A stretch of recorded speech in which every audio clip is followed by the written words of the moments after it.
Hello, hello, hello, beautiful unicorns. Happy Thursday.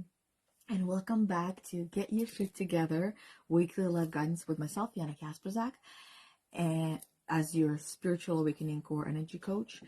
And it is my soul's purpose to help you do just that, to help you get your shit together so you can break free from that mental prison you find yourself in and live the life you love, cherish, proud of, and feel joy from, perhaps maybe even bliss. So today's topic is you don't need your past where you're going, you just need your present and future to come with you. Now, as this is very broad topic without any specific conversation, but the specific conversation is going to be this. We're going to be talking and focusing on the present and on the future, because the past is in the past, and there's no point in bringing it up if you have already learned from it. And if you haven't learned enough, then that means it's going to keep coming up, and keep being brought into your life. You're going to keep being forced to deal with this discomfort until one day you finally decide to overcome it and heal that part that you are being forced to deal with, so you can move forward and not bring that into your present and into your future. But in order for that to happen,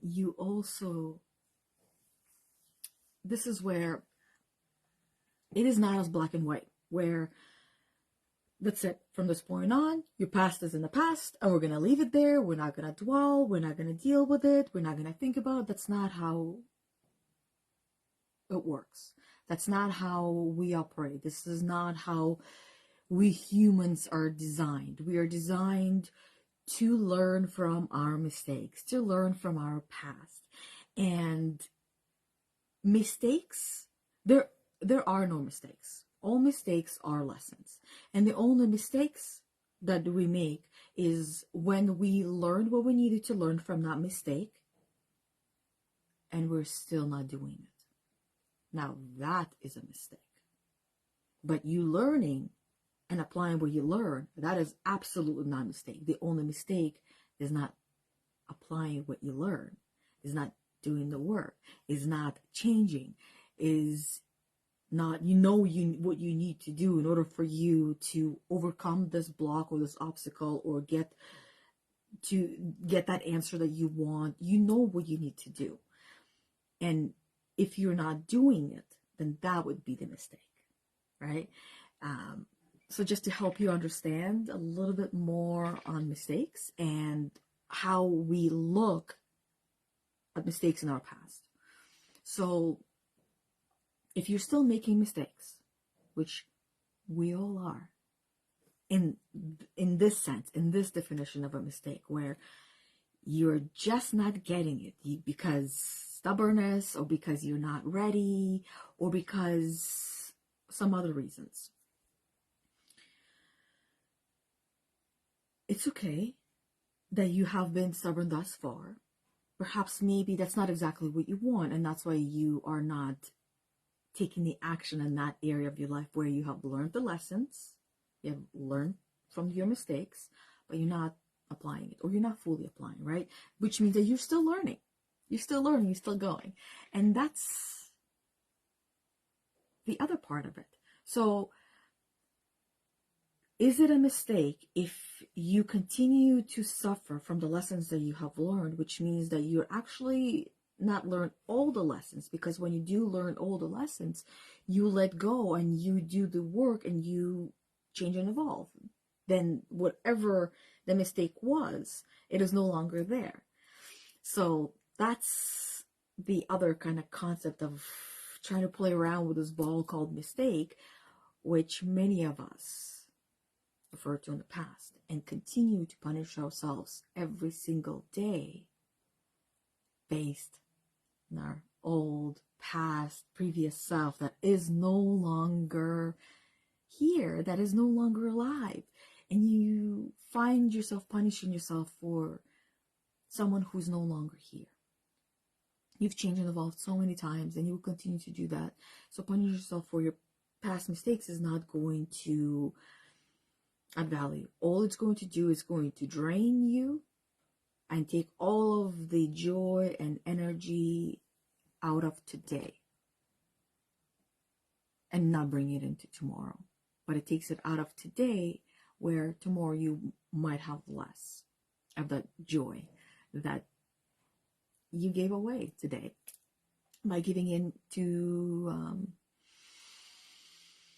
the darkness, which sometimes we do need to go into the darkness, so that way we can find a brighter light within ourselves. That's the only way to heal and cure the soul, is to uncover, change and shift, transform, and then you will notice the difference.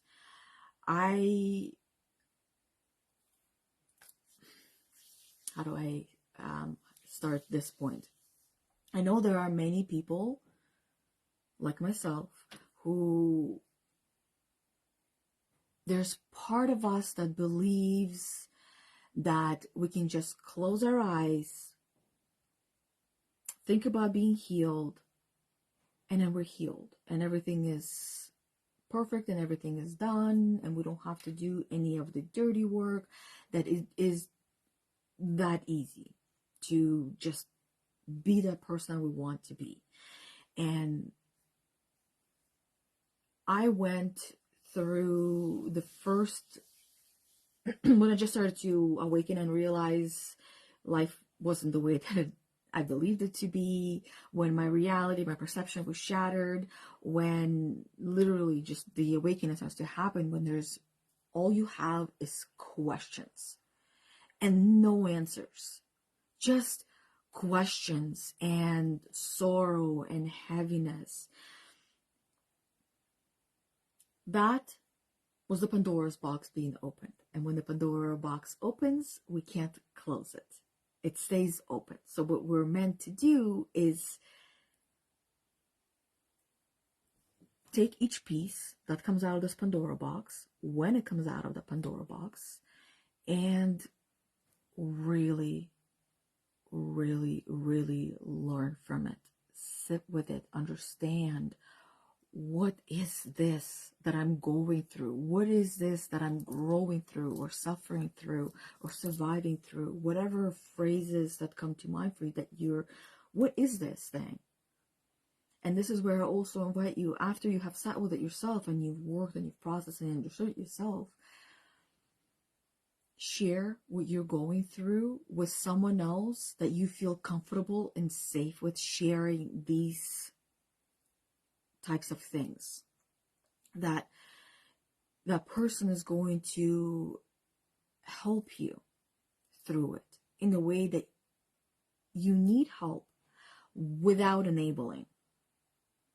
So for some of you, it might mean to go to someone that you do trust, but you might not feel entirely safe with, because maybe that's the person you need to have a conversation with, and then have that conversation. Because what's going to happen is you're going to learn from that interaction. You're going to grow from that interaction. And because you're no longer limited to just your mind.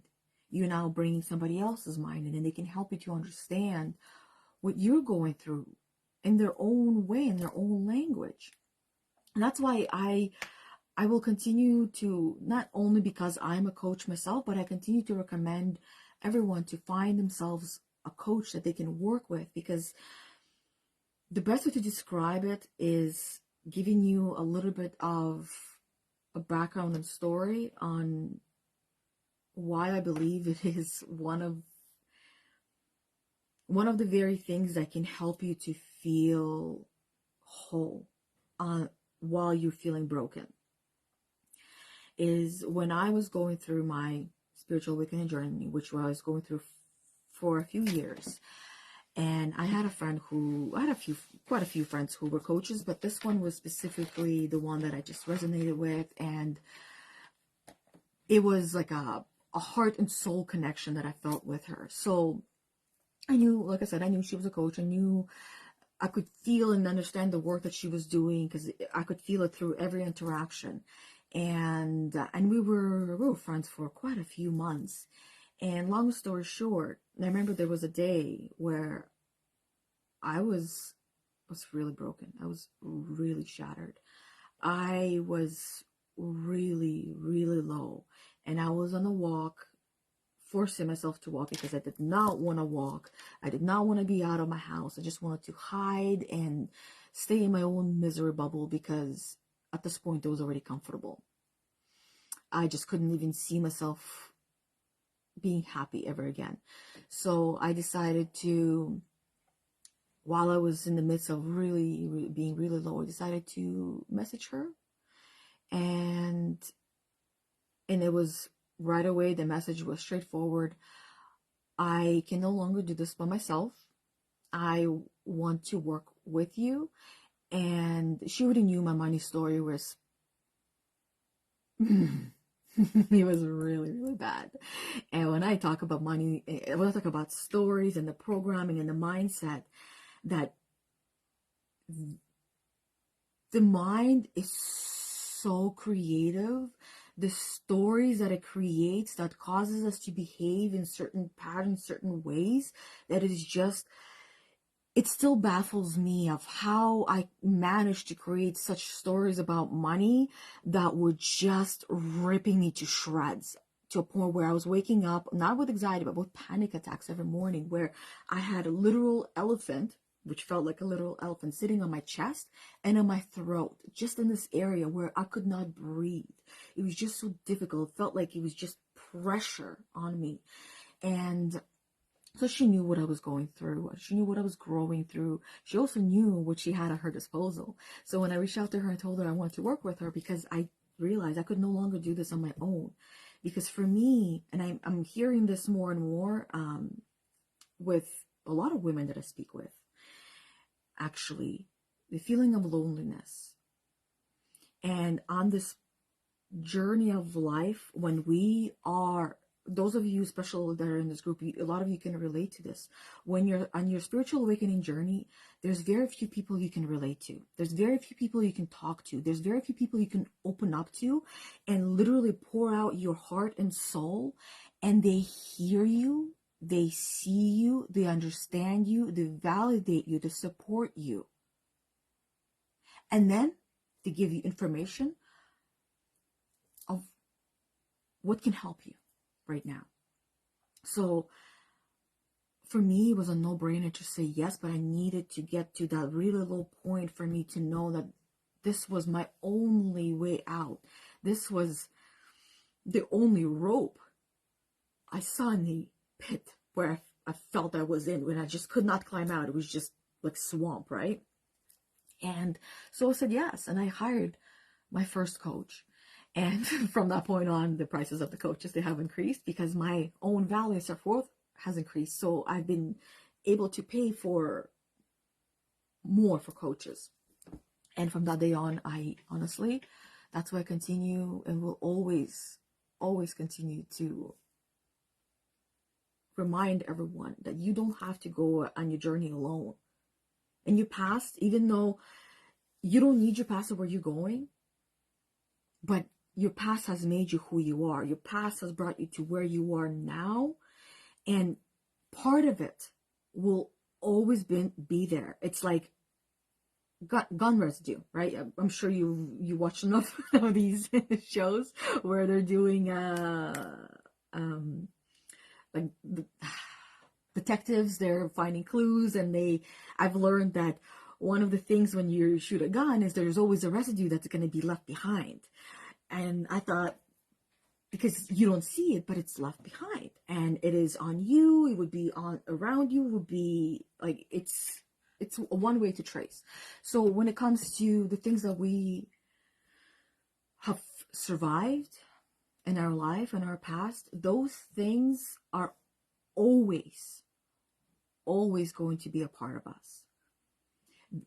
They will be healed, or somewhere on the spectrum of healing, but they were always going to be a part of us.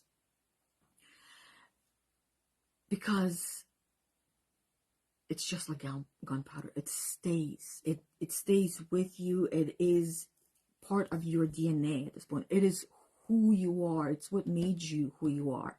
But you don't need to bring that past with you. You don't need to carry it and like a burden that is, because too many people do this. I have done this myself many times, and I still catch myself doing it because it is almost like a habit of humans, as a human design, where we are using our past to help us determine how the future is going to be. And how we're using our past is we are interpreting certain things in our past. Most of it is not even the truth. It is based on our own personal interpretation, and we are limited to our own one individual mind. And that's why conversations with others help us to expand our mind and different perspectives and the perceptions of how we can look at something. I'm curious to hear how many of you as children were observers more than the participants. Were you the one that would be watching and observing everyone, or would you be the one running around exploring everything, or would you be the one who had all the friends and you were just very chatty and outgoing? Or where are you on that spectrum? I think I might be missing some comments on here. Let me open the video on here. Yeah, because I see comments in here, but I don't see them on my device here. Something about the group, it doesn't show them properly. Oh, hey Rebecca, hi Debbie Marie, and I know I'll have the Debbie M on here as well. Hello, Debbies. I've wanted to hide. I love your voice, Debbie says. Oh, thank you, Debbie. Thank you. That's one thing that many of us don't like about ourselves, our own voice, until we learn to love it and appreciate it. Rebecca said, once I wrote a poem about them being stains on my heart. That is a beautiful way of describing it. What you grow through, it's just like those stains on your heart, like on the moon. You know how the moon has stains? Or right away, I think of one of the Russian presidents that had the stain on his forehead as well, that he was referred to as the one from the moon. He has the moon stain. That's what it's like for us. Our past, it's like stains. And some of the stains, you can wash them out as much as you want, but that stain will always stay there. And that does not mean that it needs to be activated, right? Like a button. One of the things, one of the concepts that I work with women is like the button pushing. And the button pushing, I'm sure you get what I'm talking about. When you trigger it, when your button is pushed. And those stains, they can be just stains. They can be an artwork. You can carry them within you as if they are that artwork. Every time I get stain, let's say I get a stain on a white shirt or pants or something, right away I'm thinking, what other colors can I add to it so I can continue to wear it and it can be beautiful and pretty? So if we look at our insides in that same way and we start to add different stains to it, different colors, doesn't necessarily, the stain is not necessarily a bad stain. You got stains about your good, the joyful experiences, the blissful experiences. You got all kinds of stains within you, and you can just add color. Usually the ones that are darker, they don't have much color because they just feel icky. Now, the goal is not to completely get it completely out where you don't even remember what you went through. The goal is to know, understand, accept, and be grateful. Like actually feel gratitude for what you went through, as difficult as it might be. And yesterday we did a podcast on gratitude, so I'm not going to go into describing what gratitude is and how it is actually an emotional state, and it is level 7 when you're experiencing bliss, and that it's not where you are talking or convincing yourself to be grateful and trying to help yourself to understand what to be grateful and how to feel grateful. It is an actual emotional state where you feel whole, bliss, fulfillment, and just awe. That is the state of gratitude.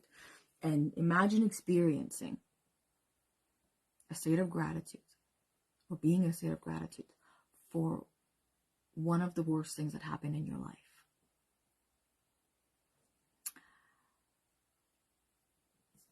For me, one of the worst things that happened in my life, where I do feel gratitude,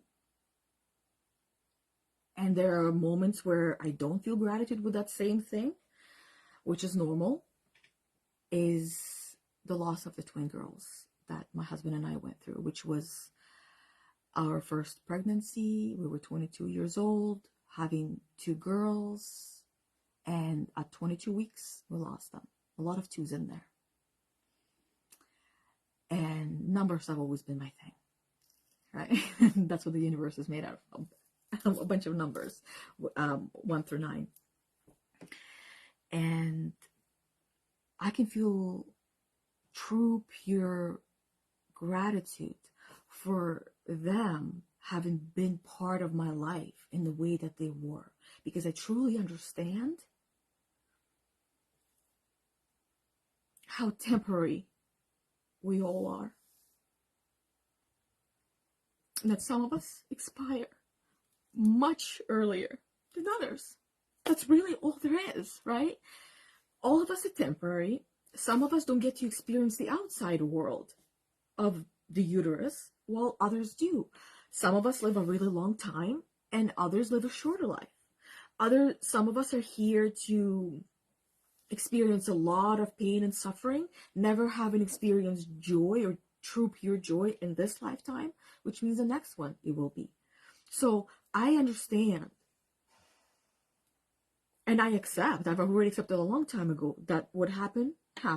They will be 15 years old in November, and now we have 2 beautiful kids, and I'm grateful, because I honestly can't even imagine not having my children now.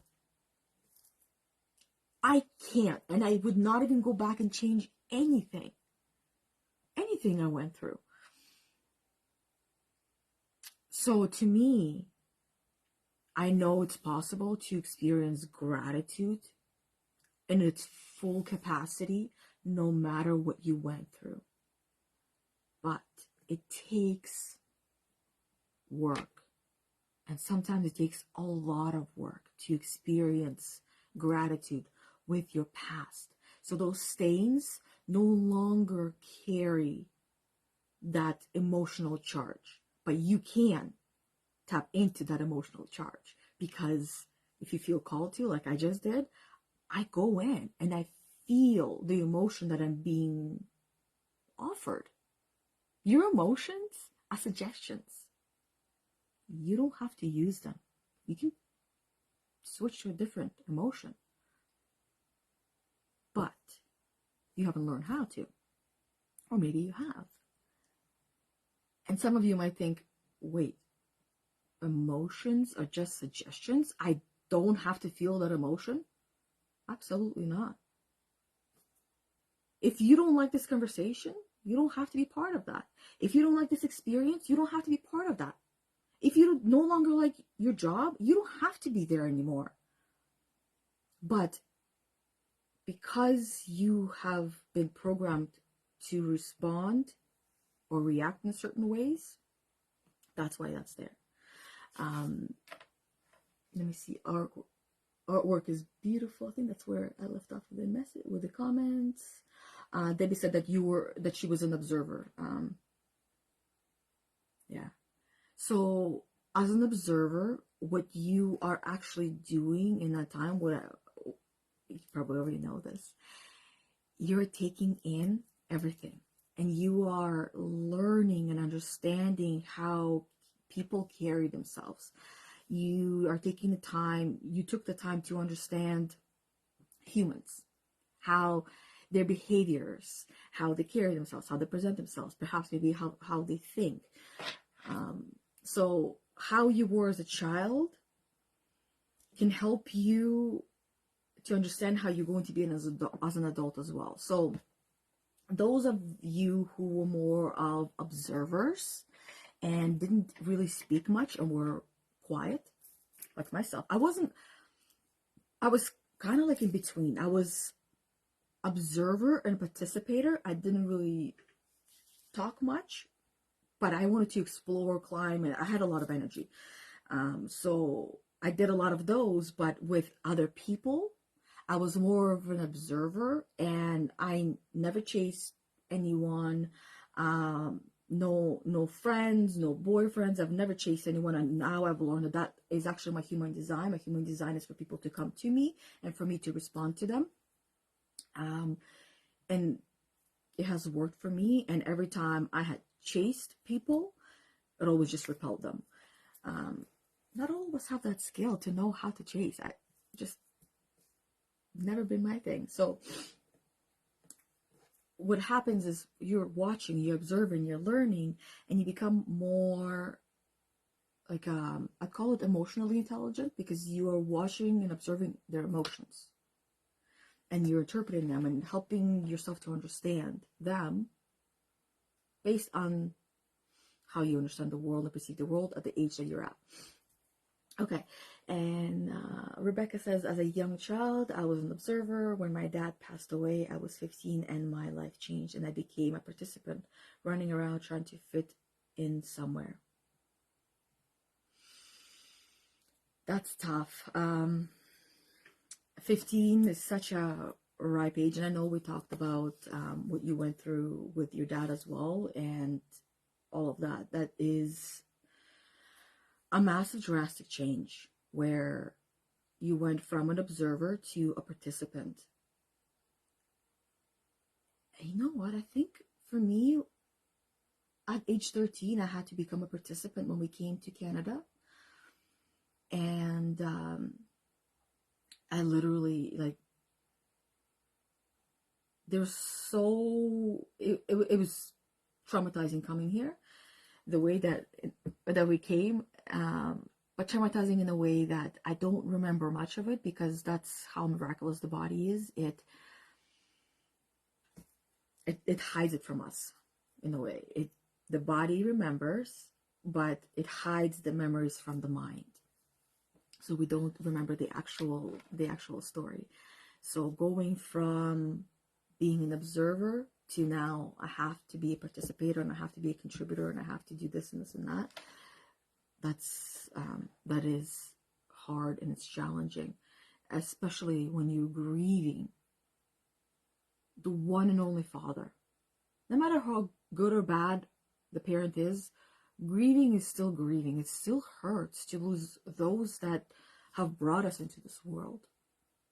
And since we're on a topic about those that bring us into this world, one thing I wanted to share with you, it's, you know this, but sometimes I feel like the things that we know, when we hear it from someone else, all of a sudden it's like, how was I not aware of this realization?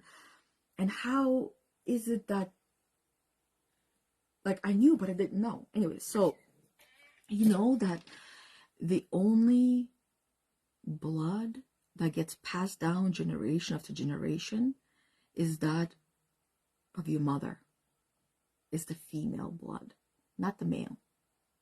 The man just gives the seed. That's it. Just the seed, which cannot do anything outside of the womb. And you as a woman, you're giving everything else, including your blood, to your children. And which means that your children are carrying your blood. And perhaps this is the reason why when a man has a daughter, they become a lot more protective. Because at some level or another, they somehow understand that, yeah, their son might pass the last name, which is human creation in a way, where the importance of passing a man's name is really, I don't understand the importance of the name, to be quite honest, the last name and all of that, because names, they really, they hold power over us. When someone knows our name, they can call us, right? Just like you've watched enough like these like scary movies, right? When you're calling and someone in the devil or the evil or the spirit, you need to know their name. So name does have power, but that's the name that was given. That's not the chosen name. This is where you can choose a name for yourself. Okay, so what else were we talking about on here? I'm still a lot of times the observer. Debbie Marie said that.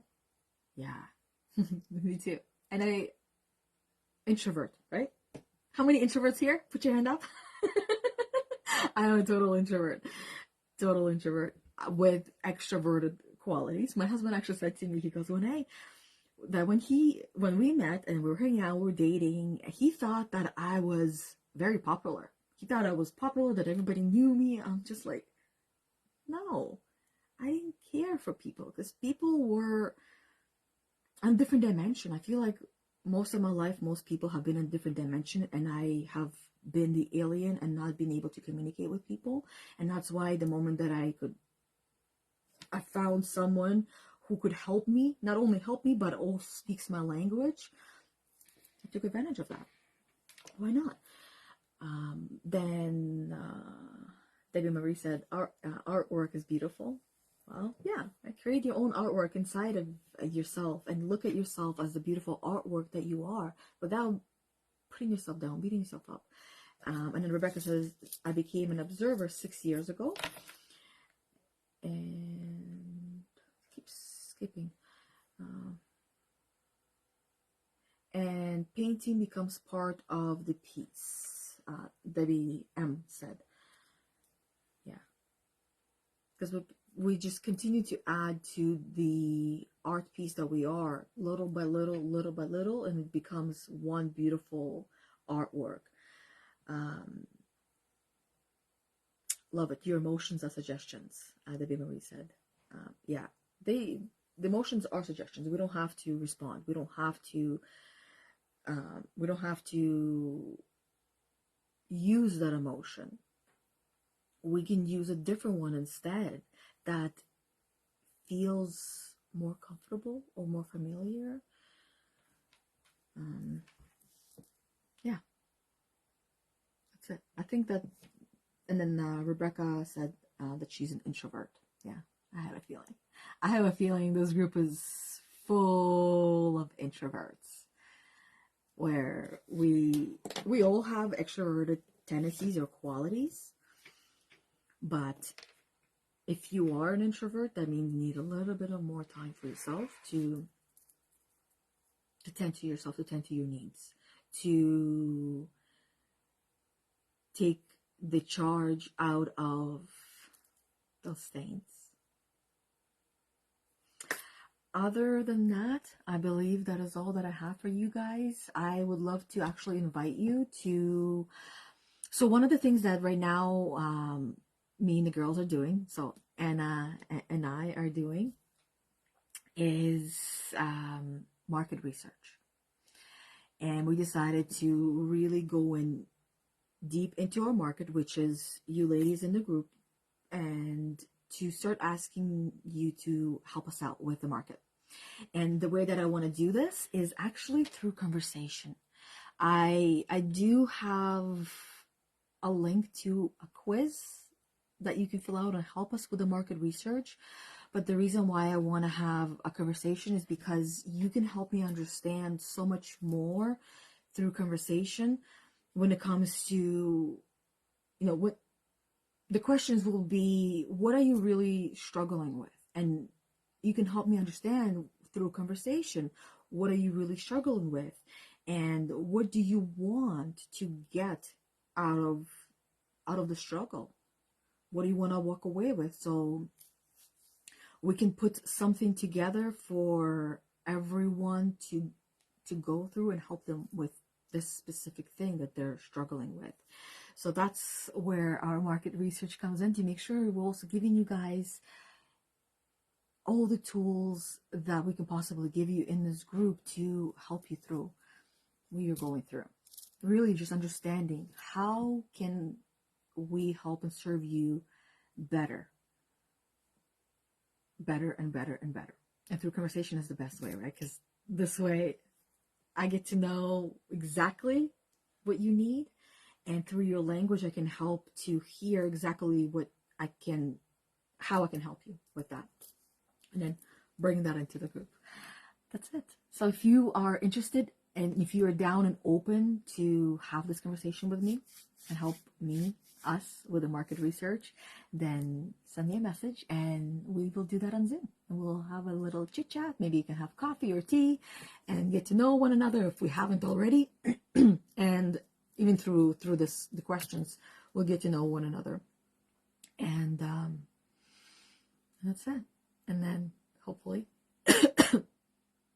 you get to benefit from all of that afterwards. Not hopefully, I know you will. But hopefully, I mean, you actually get to apply what you learn, even through conversation, because I know myself, I'm still going to help out, even just through the conversation as I'm doing the research for the market. It's just in my nature. Other than that, thank you very much. Hopefully this was an interesting topic for you and it was beneficial, and that you're actually going to take one little action.